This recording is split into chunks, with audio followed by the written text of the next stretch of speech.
please put your hands together for our dearest friend, Amor Hernandez.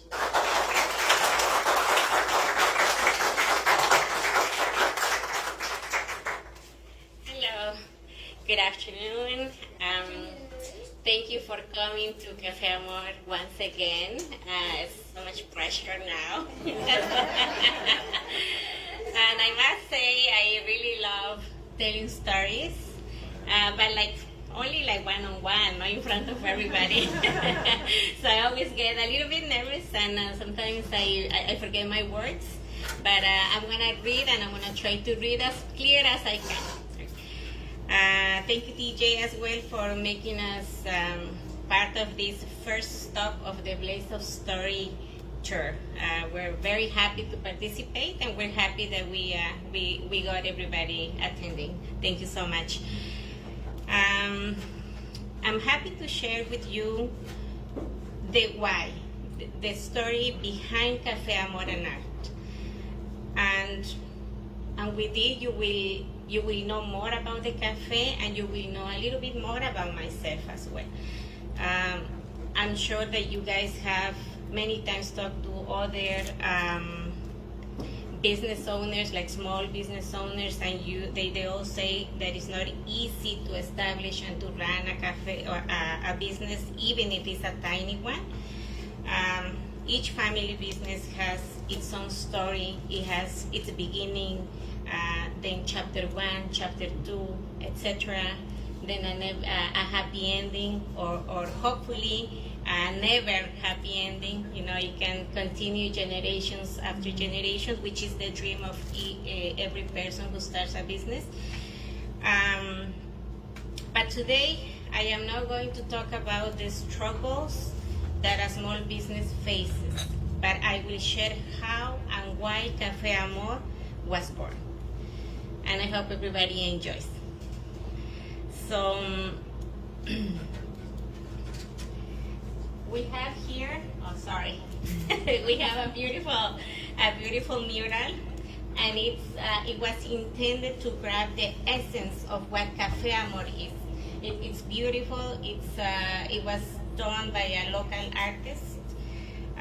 So I'm going to use this mural as a reference to do a little exercise, and I'll appreciate if you guys follow along, please.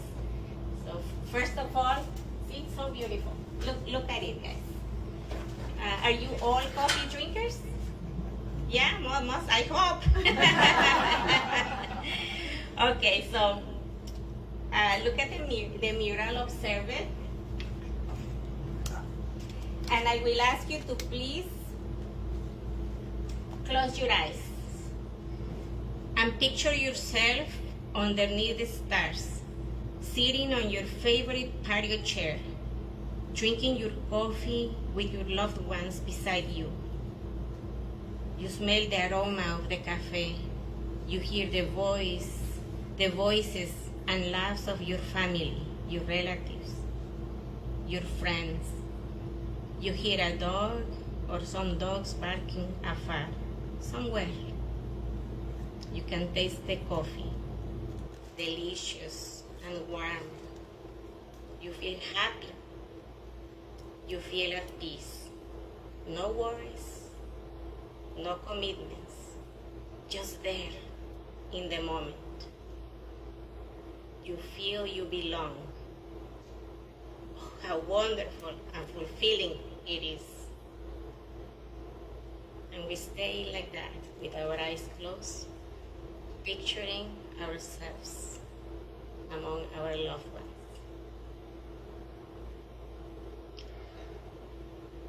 You may open your eyes now. And with that beautiful scene in mind, let us begin. I will take you all the way to my hometown, to my parents' house. Then a brief moment into my university years, just to put things into context, okay? I am the youngest daughter out of 12 children. Very traditional Mexican family. When I was born in 1979, in a very remote village somewhere in Mexico. The majority of my siblings had left home. Only 3 were left behind. My sister Tina, she was the second oldest, and she was like our second mother. Then my sister Sally, she is the second last child, but she is 7 years my senior. And my brother Semei, who was already married, but he was still living with my parents, his wife, obviously. He was a teacher of the community, of our community's elementary school. So my parents were farmers. And as I grew older, I was about 5 or 6 years old, I started to go to the farm with my parents. We used to get up very early every morning, especially when it was milking season.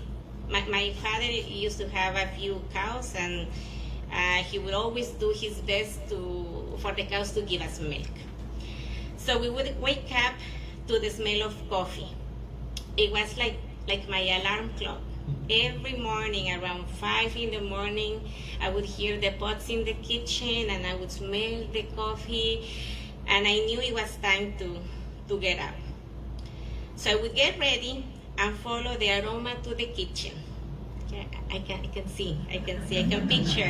picture the kitchen where my mom or my sister Tina were already serving the first cup of coffee for us. Then the rest of the household will join us at the kitchen table. Maybe you do have an idea. That first cup of coffee of the day, it was just like heaven. To my mom, they always made it very fresh. They even roasted the beans, they grind everything, and then they made fresh coffee every morning. So coffee was hot and black for the adults, and with lots of milk for me because I was little. My mom would give us her blessing. My parents and siblings would share their plans for the day. Then my mom would give us her blessing, and after that we would all just go about with our day. So it was still dark when mom and dad made their way to the farm with me. I would see the stars and the moon and the trees, and they all looked like just shadows. It was very beautiful. Every time I think about that, I just have that warm feeling, walking with my mom, with my dad, and they were always having conversations, and I would always be making up my own stories or add a little bit to whatever my mom was saying to my dad. It was very precious time with me, very early in the morning with my parents. Those morning walks to the farm were one of my favorite parts of the day.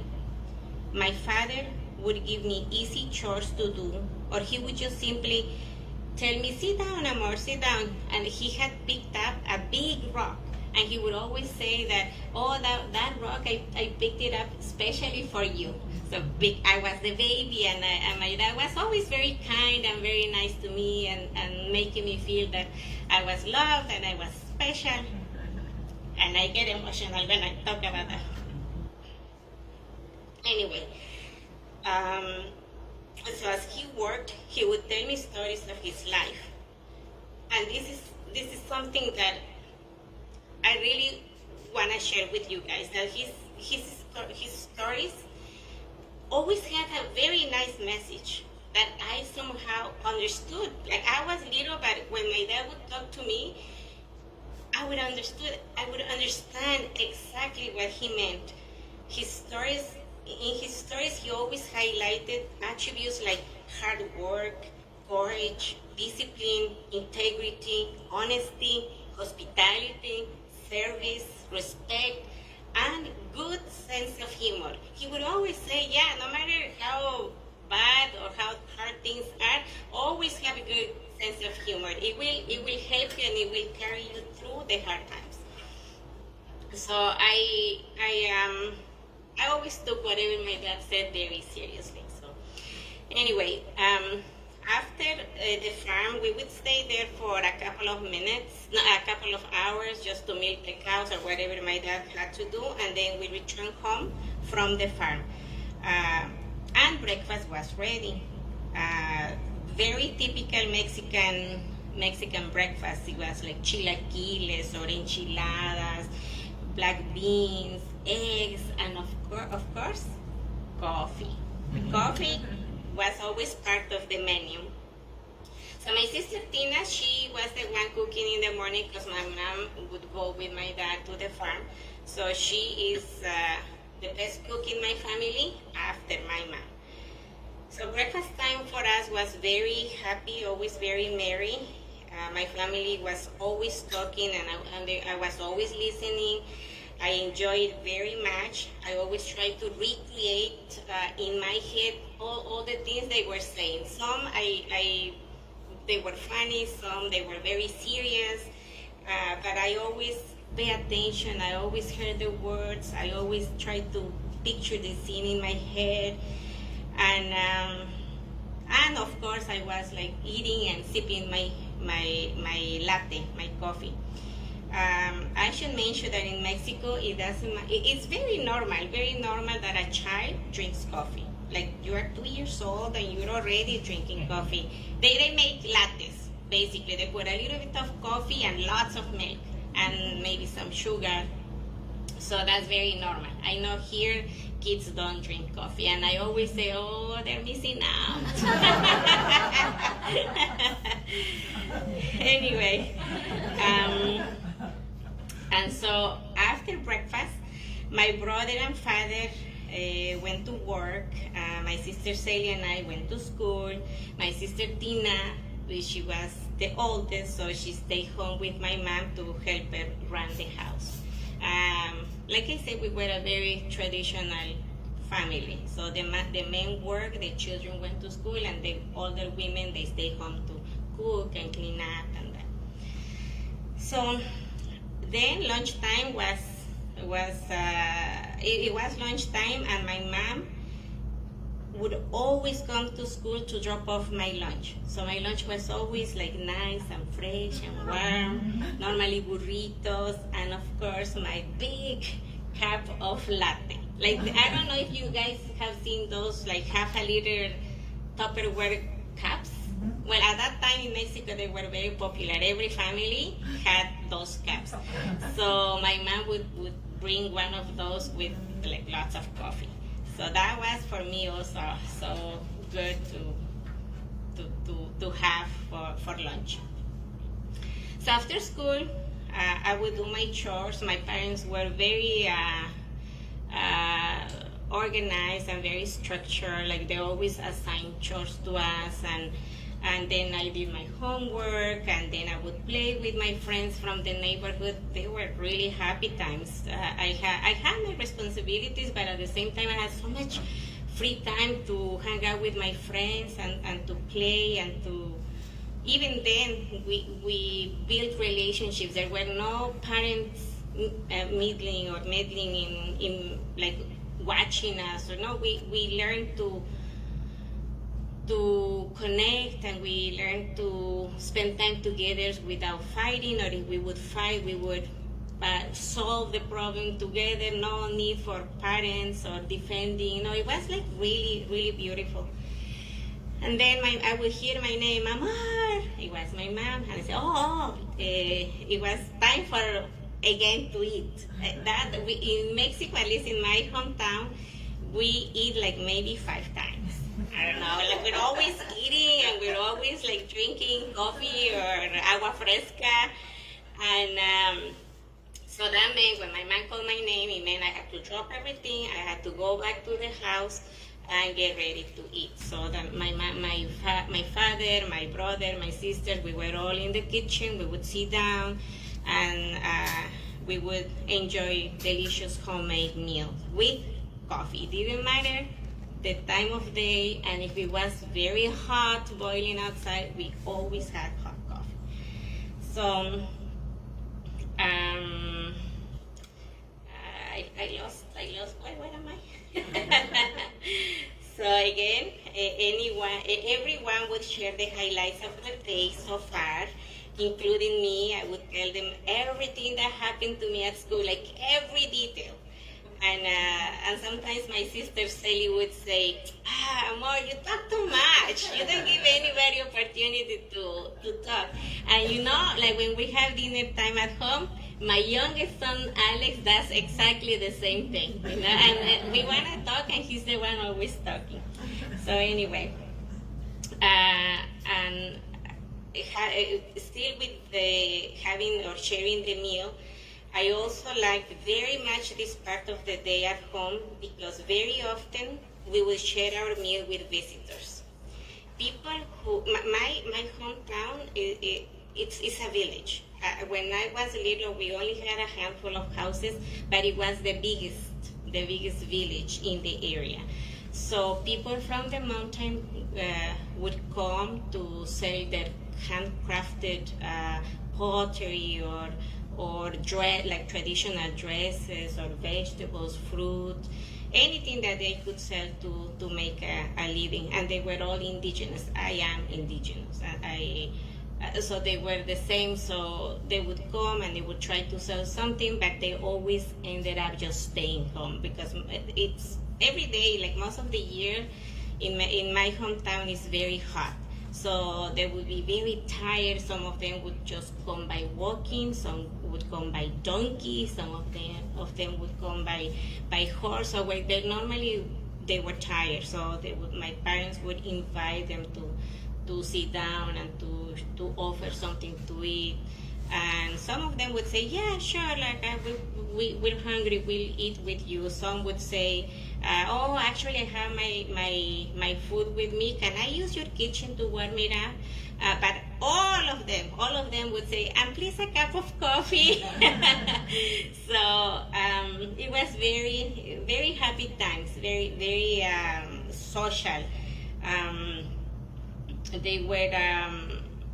They were always talking, and I loved it because I didn't speak my native language. I only spoke Spanish, but all these people, they didn't speak Spanish at all. They only spoke the native language, and that's how they communicated with my parents.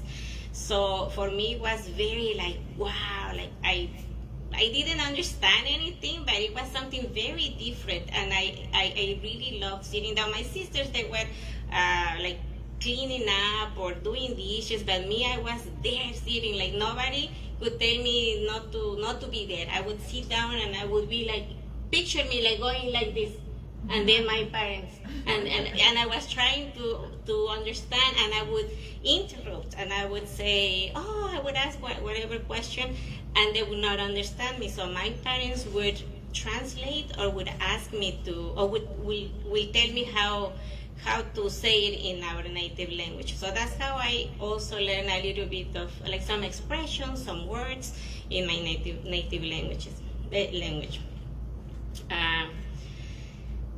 So fun fact, as my son Alex would say, my hometown is very humid and hot almost all year round.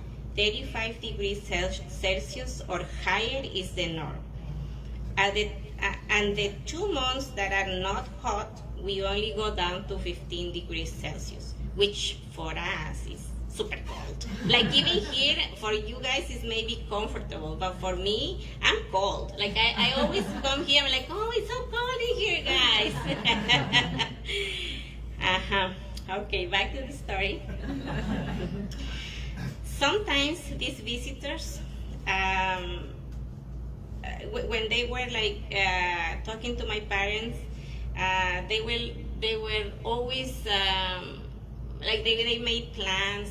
Some of them came back, some of them we never saw again, but they always thought I was cute because when they were leaving, I would always say, oh, thank you for coming. I had so much fun with you guys. Please, whenever you're in town, come back and we will share a meal and I will give you coffee, but don't forget about us, okay? And they were, oh, she's so, they didn't even know what I was saying, but they said, oh, she's so cute. And my mom and my dad, they would always say, oh, that was so nice, Amor. it's nice to be hospitable. It's nice to be caring or sharing what you have. So that was always the highlight of my day when people like that came. So okay, sorry.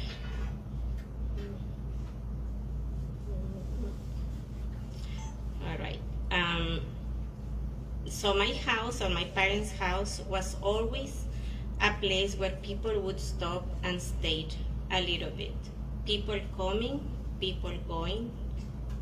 I remember we had a lot of chairs because my house was always full of people. And those days were very special to me. I really, really liked them. And I think at that early age, I started to develop my love for people. I always wanted to be with people. I always wanted to take care of people. And I think it's because I saw that, and I saw how my mom was, and how my dad and my sisters. So for us, it was all about helping the community or bringing the people together. Even some people sometimes would say, "Oh, señor," or like to my mom or my dad, "Oh, señor, they told us that we could sleep over here, or they told us that you guys could give us some food, or we need a place to rest a little bit, and they told us we could come here." You know, like they would even say that. For me, that I being a witness to it, what became like very normal. You know, I thought that's how everybody was, or everybody should be that way at least. So I've always had that in me. I always had that in me to serve people, to say in a way. Okay, so now we move on. That we had breakfast. We went to meet the house. We had breakfast. We had our meal time, and now we're going to go to the early evening time. When everybody was gone, we sat in front of the yard. We brought out a gigantic pot of coffee, of course, and we shared the last coffee of the day together in the same way that we started the day, talking, planning, and at times, just in silence, we would just contemplate the beautiful sky with the stars that would start to show their light. Some planes would be across the sky, and the sound of nature would be just like the background of our thoughts and our feelings. And I would feel very happy and very blessed to belong to my family, to hold my mother's hand and to sit on my father's lap. That's the most happiness I've ever felt. And one day, I woke up and I was already 12 years old. And my parents decided to send me away to study middle school. By then, I was the only one living at home. My sister Tina had moved away to go to teacher's school. My sister Sally had also moved away to help another brother to take care of my newborn niece. My brother Semei had already built his house and had also moved out. So I was the last child to leave my parents' home, to leave the nest that I missed so much, and I still miss to this day. But from the very first year that I was away from home, from my family, I knew I had to recreate home somewhere. Wherever I went, I knew I had to create something to feel that I was at home. So I wanted exactly the same. The busyness, the vibrancy, the happiness, the color, the people, the stories, the place of gathering, the place where time doesn't pass, where we are just here sitting, talking and sharing and laughing and being happy. That's thank you. I knew that that's exactly what I wanted to create, and it was that idea never left me. And we're talking about I was 12, then I was 15 when I moved to Mexico City. Then when I was in Mexico City, I did my high school over there and then university. Since all those years, I already knew I wanted to have a cafe. And why a cafe? Because cafe means family time, means time to share, time to get to know one another, time to plan, to discuss, to meet people, time to learn and to have fun. Coffee means everything I've just shared with you guys. So it's not just a drink. It has meaning and it's deeply rooted in me. And that's why Café Amor is not just a coffee shop. It's way more than that. And I really wish that people who comes here can feel it. Here or at the other location, that they can feel it and they can... I don't even know how to express also to my children that this is not just a business. It's a place for everybody. And I feel it from my heart. Even I always share with my husband before I met him, it was just in my head. Then when we met, I started to talk to him, and I shared this with him. I never feel at home. I never find that place that makes me feel at home. So I have to create it. I want to do it. When, I don't know, because there's always that, oh, we're not ready, we don't have money, we don't have time, the kids are small, blah, blah. So there was never a good time until one day I realized that there will never be a perfect time to do it. And time is running. I was not 20 years old anymore. I was like in my mid-30s. So I started to think seriously about that. So on July 24, in the middle of the pandemic, yeah, we couldn't choose a better time to open a coffee shop. So we opened our doors for the first time on July 24, 2020. And wow, my dream came true, and I couldn't believe it. Never mind the pandemic. I was just so happy that I could finally see and touch the movie that had played in my head for so many years. Now I could see the walls. Like, to me, anything was like just to touch and to feel and to say, oh, we have a coffee shop and people will come and people will enjoy. It made me so happy. But then reality hit, right? So it was a very tiny cafe, the original one, maybe just like this. Yeah, very, very small. And it was also on Ottawa Street in Windsor. It was beautiful, it was cozy, and I was happy, but it was not vibrant yet because we didn't have customers. we barely had any customers, so I said, okay, but it will be. So much faith, and we had put everything we had in it, and I had even told Mauricio, my husband, exactly the vision of the cafe or the mission of the cafe. Remember, this is not just another business. This has meaning, so we have to work hard, and we don't know how we're going to do it, but this has to work out. So that was the beginnings, or why Café Amor came to be. That's the path, Café Amor. Now, some people ask why art is part of the name of the cafe. Well, simply because I love art. I appreciate art. I love reading. I love writing.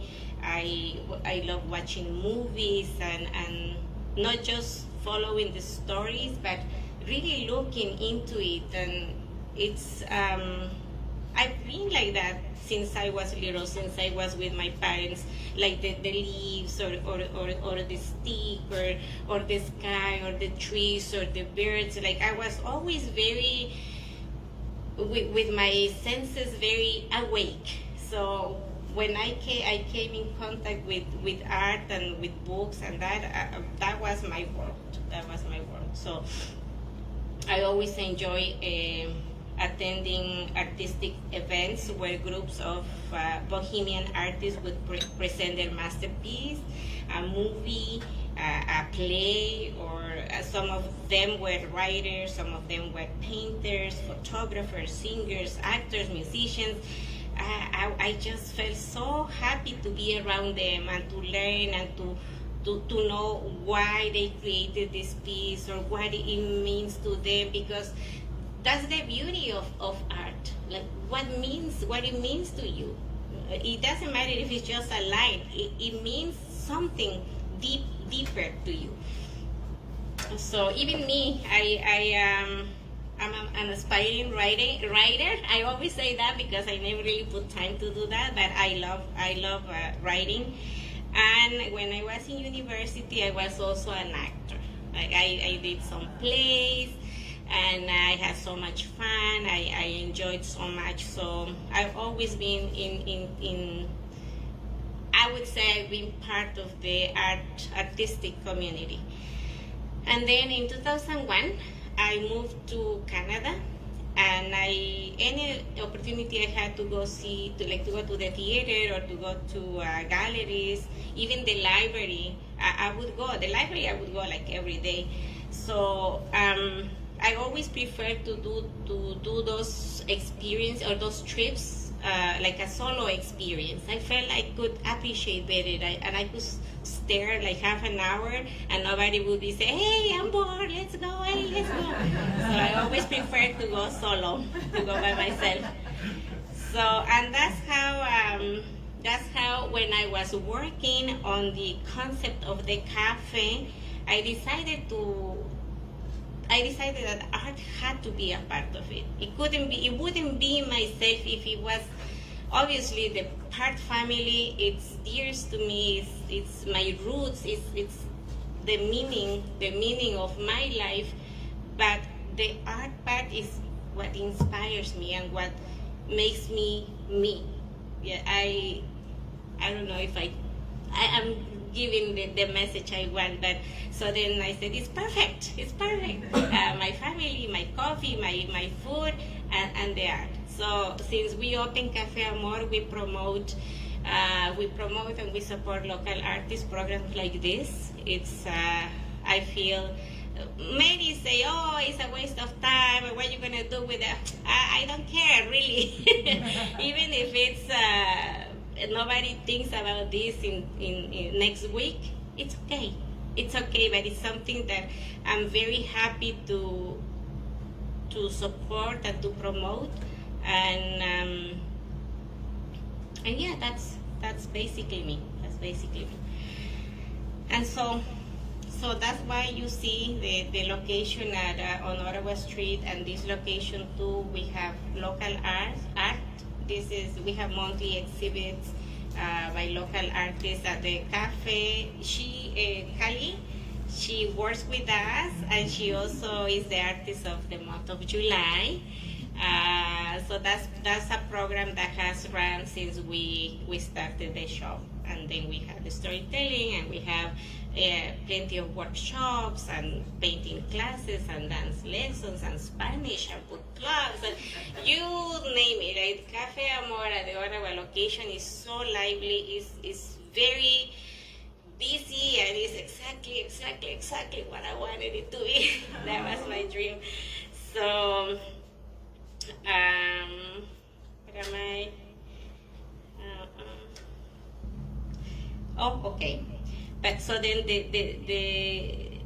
that's more the community sense of the cafe, that we want people to come and to enjoy, to get to know each other. Like it's so beautiful when people at the cafe, that like our customers don't know each other, but after like a month, it's like they're best friends. They talk and they share, and for me, that's reaching my goal. And they come together and they help each other and they connect and they start something together. And wow, they started a Café Amor, even engagements or like wedding pictures. It has been such a beautiful experience, and it's all because I do not forget the mission of the cafe. It's very important, and I always try to tell the guys, remember, this is not just a coffee shop. Remember, smile. Remember to treat your customers as if they were coming to your home. Like that's why I opened the cafe, because I wanted to have that space, because I wanted to experience that. And if what's even better that we can provide that now to the community. So we have very delicious coffee. That's our specialty. We have a very unique, high quality blend. This is a little bit of marketing already. We have a very unique, high quality blend, carefully chosen for you guys. And we complement with handcrafted Mexican food, pastry, desserts. Everything is freshly made in-house. And and we also have, because remember also we had to pay these guys, right? So we had to also find ways to get funds to pay for everything. So we just added a coffee cart for events like weddings or corporate meetings or anniversaries, anything you want. If you call me and I'll bring my coffee cart and I'll make you cappuccino. Well, Mauricio will make you cappuccino, lattes. So this coffee cart is the new addition to the Café Amor and Art family. So just to keep in mind. And just to end this story, because I don't know the time now. You're doing perfect. perfect. Okay. It's your place. I just want to mention that, again, that we strive to make your experience at Café Amor and Art a treat to your day. Each day when we open the doors of Café Amor, early in the morning, it's like we are opening the doors of our home. It is a very great and happy feeling to greet you guys and to welcome you into the cafe, to serve you the delicious cup of coffee. And with all that experience, we tell and we write new stories. We build relationships, we support each other, we create this space, a community for all backgrounds and all people, and it's inclusive, everybody is welcome. So yeah, that's what we do every single day. We are happy. It doesn't mean that we don't have problems, and it doesn't mean that we have a life as well, but when we are at the cafe, it's our time to shine. It's our time to make everybody happy and to be happy and to enjoy what we're doing, even if it's a transitional job, because I know many of our employees, it's just for now until they finish school. I understand, but if you're going to be with us, you have to be happy. You have to enjoy what you do. That's the only way that you can actually uphold Café Amor standards and Café Amor mission. And last but not least, of course, I could have never done this without the support of my family. My husband Mauricio, my children Patrick and Alex. They have been my stronghold to keep this shop and now 2 shops going. It's they have been my rock. Thank you. I appreciate it. I love you, and I will never have words to thank you more for all the things that you guys do for me, because I have to, okay, you cook today, you do the laundry today, tomorrow, and go pick up the groceries, take the dog for a walk, all, and then, and tomorrow, yeah, I know you're not opening the shop tomorrow, but you have to, like that. there's all those little things that whether they like it or they don't like it, they do. They're there. They're there for me or for us, for you guys. And that's what I want to recognize, and I want to acknowledge that everything is teamwork. It's not. I hope it's not only for Café Amor, but for all the small businesses. You know it's always an idea, and then when it comes true, then you realize how hard it is. You realize that you cannot do it by yourself. I was supposed to mind the shop by myself. My husband was just for like 2 weeks until and then I'm like, I don't think I can manage by myself. So I hired him. And I got my nephew as well. He came along. He's been with us a couple of years as well, which also has been. I'm sorry, but you guys are family. So sometimes I have to ask more, but that's what builds a community, and that's what makes things happen. So that's my family. I want to also thank my team, and not everybody could make it because some were working. But Victoria is here, Kali is here. Thank you so much, guys, for doing your best every day, and for upholding the Café Amor principles, and for being cheerful, and for helping everybody and making the best cappuccinos, lattes. And that's it. That's it. From the bottom of my heart, I thank my customers, because without them also, we could be all ready and the best, but if nobody comes, we cannot stay open, right? So thank you guys for listening to this, and also I don't want to say sorry for getting emotional, because that's who I am. I always get emotional when what I'm saying is exactly what I feel.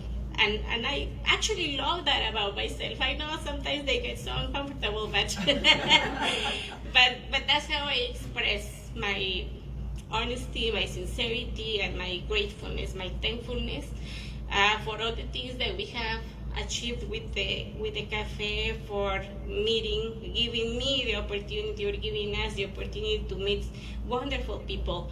And I'm very happy, very thankful.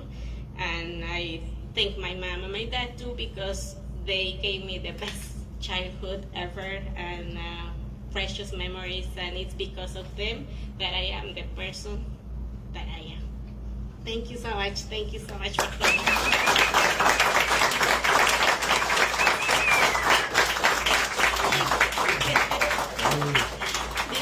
Any questions? Anybody have any questions? God, I thought I was done. Easy ones. Okay. What's next?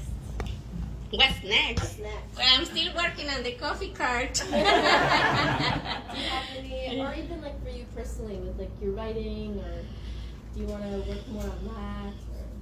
Yes, that's my other dream. I would love to write a novel someday. So I have a lot of ideas. I've been more disciplined now.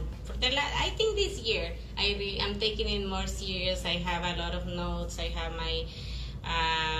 my short stories that before I used to write, and then I would just get rid of them. Now I'm actually keeping them.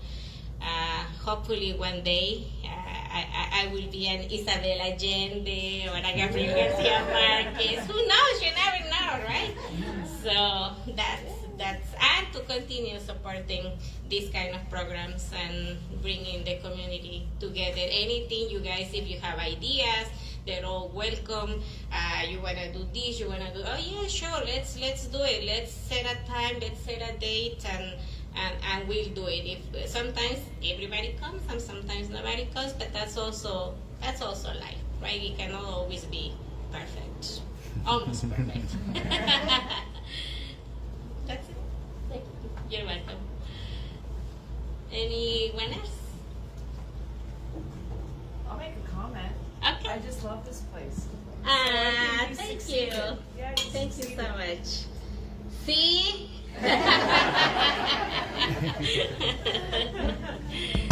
What's the name of your hometown? Ixcanelco. It's a Nahuatl. My native language is Nahuatl. We are part of the Aztec. We call them Nahuatl, but in the world we are better known as Aztecs, right? So it was the main group of, like the indigenous group in Mexico before the Spanish came. And that's our language, Nahuatl. And my hometown is Ixcanelco, and it means place of ants. So we're supposed to be very spicy. Mm-hmm. I mean, the Ottawa location is in our neighborhood. Mm-hmm. We love it. My wife actually brought me there the first time. How does this feel exactly like we're in that location? Like the continuity between the two locations is blowing my mind right now. Oh, thank you. Not on Ottawa Street. We love it. That was the goal. Yeah, it's been also such it's been a year that we're here, and we thought it was gonna be easier because with Café Amor and that, but no, it's like a new endeavor, and we're trying our best to be here and to bring the community together. We actually had for a while Spanish classes that my husband was giving that. We had some painting classes as well, and then we have some local artists that come and do their jewelry and then they sell it here. We're trying to do exactly what we are doing on Ottawa Street. So hopefully we'll have more things like this as well. We can even have salsa, dancing. Yeah. Thank you. Okay. Gracias, señorita. Gracias, everybody. That's it. Can I go? I have a question. Okay. I have a question. I've come to peace with the fact that maybe it's going to take another 10 years before we get Maurizio behind the microphone.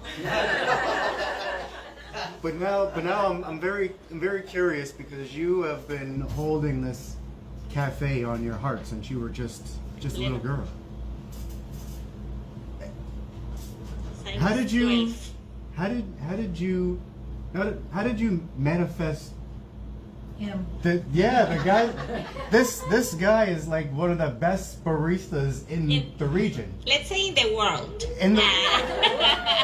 What I'm getting at is you can't even have like a decent cafe without good coffee, and you married the dude that makes magical coffee. Thank you. And is like teaching other people to make magical Yeah. coffee. So I need to know like when did the two of you meet each other? You're like, oh, you're gonna come work in the cafe for 2 weeks. You stay forever. We all became addicted to, well, at least the caramel macchiato, the matcha latte. No, this is it was back in 2013 when Mauricio and I met. And I don't know if you believe, but it was love at first sight. Woo! For real. Like I felt an instant connection with him. And then from that day, the rest is history. Mauricio is a very hardworking person, very honest and trustworthy. I immediately felt that I could do things with him. I could be myself with him. And over the years, I always expressed to him what I wanted to do. And I think he understands exactly what I wanted to do. Even when we were doing the other cafe, the original one, he's a painter. He used to paint houses before everything started, before I hired him. So we went to the unit that we were renting, and then I said, "This is how it's gonna be. This is it. I can see it. I can like it's all in my head." And he was just capturing everything. And then, oh, you know what? Sorry, that color is not the one that is in here. Can you change it? And he was patient, and he was mixing the paint, and he would do one test and yeah, that's exactly the one I want. So Mauricio always that's why I say he has been the best partner, not only at home but a business partner. Like he understands my vision. He understands my mission as well. My mission is more important than my vision for this business that I wanna that I have or that I wanna have. I have no words to say this. When you say manifest, yeah, I think I manifested very well. Because how could he like? He didn't know he loves coffee because it's the same as me. He was drinking coffee since he was little. But how could he know that he would love making specialty coffee? I didn't even know that he would love it, and that's why we were on a trial basis. He would be with me 2 weeks until I got settled. But then no, he okay, you're the barista, I'll be in the kitchen, I'll take orders, I do so. Everything it was very flawless, that's how you say, flawless. Like we knew what role we were playing. And it was almost like a dance. This is something so beautiful, and maybe I'm getting too carried away with my artistic part, I don't know. But it was almost like a dance. There was no need for me to say, Mauricio, there's an order, or me, or let me. No, it was, we knew. And we worked like that for 2 years? We had Patrick, my son, my oldest son, he has been with us since day one, but only on the weekends because he was in school. But Mauricio and I, since day one, working together. Can you believe how hard that can be, husband and wife, working together? Oh my! And we are very different, and that's why I said like something is very special, because Mauricio and I are totally different. I'm like white, he's black. He's white, I'm black, like that. But we always come together, and we are on the same page. And these guys, if I say something and then they go and they tell him, and he's like, no, listen to Amor. Or they go, hey, Mauricio said, oh, he just do what he said. It's like we're always on the same page. It's been hard, it's been difficult, but we are people that we adjust, and we are flexible, and we go with the flow, and we're not scared. We're not scared. Like if we fail, we fail. What can we do? We fail, and we'll get up, and we'll keep going, and something else will come up, and maybe even sometimes we say, oh my God, if we have to close the shops, I don't want to do, what am I going to do? I don't want to do like paperwork, because I also do the paperwork for the cafe. So I don't want to do, what would my job be? Like even sometimes think about it, but I cannot even imagine not having the shops anymore. I can't. And I hope that you're okay still. Because sorry, I cannot let go. Well,